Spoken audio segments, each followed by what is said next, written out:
আসসালামু আলাইকুম রহমতুল্লাহি ওবারাকাতু। আজ আমরা একটি আমলের কথা জানব, যার শিরোনাম নেকির পাল্লায় ওজন বৃদ্ধির 5টি সহজ আমল।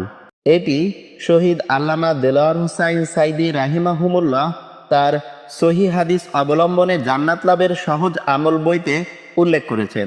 তাহলে চলুন আমরা জেনে আসি সেই 5টি আমল কি কি। শহীদ আল্লামা দেলোয়ার হোসাইন সাইদি রাহিমাহুমুল্লাহ তার এই বইয়ের 27 নম্বর পৃষ্ঠায় উল্লেখ করেছেন, নবী করিম সাল্লাল্লাহু আলাইহি ওয়াসাল্লাম তার পবিত্র ঘোষণার মধ্যে এমন 5টি নেকির কাজ উল্লেখ করেছেন যা অন্যান্য সকল নেকির মোকাবেলায় ওজনে ভারী।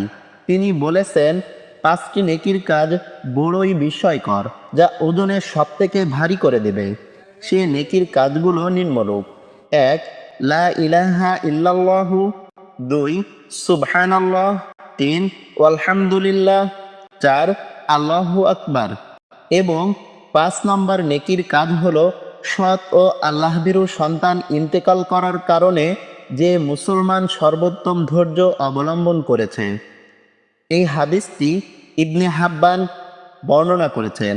হাদিস নাম্বার 833। প্রত্যেক মুসলমানের উচিত উল্লেখিত তাসবিহসমূহ অধিক পরিমাণে পড়া। বিশেষ করে প্রত্যেক ফরজ নামাজ শেষে এই তাসবিহসমূহ যত বেশি পড়া যাবে, ততই আমল নামা সওয়াবে পূর্ণ হতে থাকবে। আপনারা যদি এই বই থেকে পূর্ণাঙ্গ অডিও সিরিজ পেতে চান, তাহলে আমাদের কমেন্টে জানান। ধন্যবাদ। আসসালামু আলাইকুম ওয়া রাহমাতুল্লাহি ওয়া বারাকাতুহু।